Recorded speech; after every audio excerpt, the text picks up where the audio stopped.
یہ چیزیں ہم سپریم کورٹ میں لائے تو انہوں نے کہا، نوٹس دیا کہ آئی جی کو بلائیں اور جو ہے چیف سیکرٹری کو بلائیں اور ایڈوکیٹ جنرل پنجاب صاحب تشریف لے کے آئیں۔ وہ آئے تو 700 صفحوں کا انہوں نے ایک ملبہ داخل کیا اور کہا کوئی انسیڈنٹ ہوا ہی نہیں ہے پاکستان میں، کوئی بقوا ہوا ہی نہیں ہے، کوئی بدمزگی پاکستان میں نہیں ہوئی۔ یعنی اس سے بڑا مذاق کیا ہو سکتا ہے کہ میرے بیٹے کو گرفتار کر کے، میرے دفتر کے باہر سے گرفتار کر کے، چونکہ وہ کینڈیڈیٹ بھی تھا، اس کو گرفتار کر کے جو ایڈوکیٹ سپریم کورٹ ہے واپس حاصل کیا گیا، اور جو ہائی کورٹ کے باقر نجفی صاحب نے فیصلہ دیا کہ یہ الیکشن کے سلسلے میں اسے گرفتار کیا گیا، یہ بدنیتی پر مبنی ہے، اور اس ایف آئی آر کو قواش کر کے ہتھکڑی جیل عدالت میں کھلوائی گئی۔ یعنی میرے سامنے بات ہوتی ہے اور وہ کہتے ہیں انسیڈنٹ ہی کوئی نہیں ہوا ہے۔ اور اسی طرح پچھلی تاریخ پر جسٹس مسرت ہلالی صاحب نے کہا کہ ہم نے تو خود یہ کاغذات نامزدگی پھٹتے ہوئے دیکھے ہیں، عورتوں کو دھکے لگتے دیکھے ہیں۔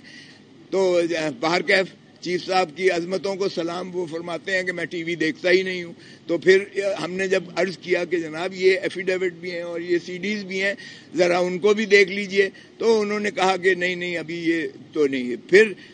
ہمارے ساتھ کیا ہوتا ہے، ہمیں بلے کا نشان کا پھر تماشا ہوتا ہے۔ بلے کا نشان جو ہے پشاور ہائی کورٹ، یہ ہمیں جو الیکشن کمیشن ہے وہ اتنی بددیانت ہے، اتنی بد نیت اور بددیانت ہے کہ نہ صرف ہم سے جو ہے جیل میں جا کر عمران خان کو توہین عدالت کی نوٹس جیل میں جاتے ہیں، سارے جیل میں جا کے، آج تک تاریخ میں ایسا نہیں ہوا کہ کمیشن سارا جیل میں چل کر جائے اور وہ کنٹیمپٹ نوٹس دے۔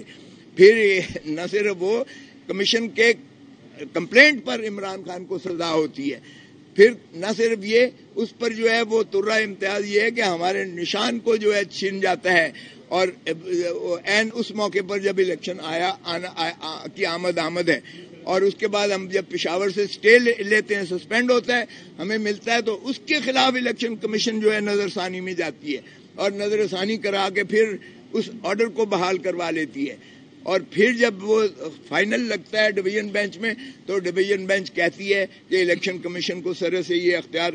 ہے ہی نہیں کہ وہ مانیٹرنگ کرے کسی پارٹی کے انٹرنل الیکشنز کی۔ اور یہی روح تھی جو بے نظیر بھٹو کے کیس میں 1988 سپریم کورٹ پہلے طے کر چکا ہے۔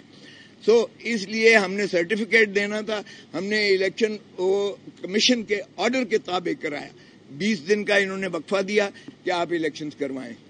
20 دن کے اندر آپ اندازہ کریں ہم نے جو کارروائی تھی بالکل اپنے آئین کے مطابق کی، اور یہاں جھوٹ بولا گیا ان 13 لوگوں نے۔ اب 13 لوگ ہمارے 2 کروڑ 2.5 کروڑ جو ممبرز ہیں اور ان کی نمائندگی کر رہے ہیں، وہ ممبر ہی نہیں ہے پی ٹی آئی کے، سرے سے ممبر ہی نہیں ہے، وہ جھوٹ بولا انہوں نے۔ اور یہ بدقسمتی سے فیصلے میں بھی یہ سرایت کر گئی، اور یہ درست نہیں ہے جو فیصلے میں لکھا گیا کہ سینئر ممبر جو ہے پی ٹی آئی کے وہ نالاں تھے کہ ہمیں لڑنے نہیں دیا گیا الیکشن۔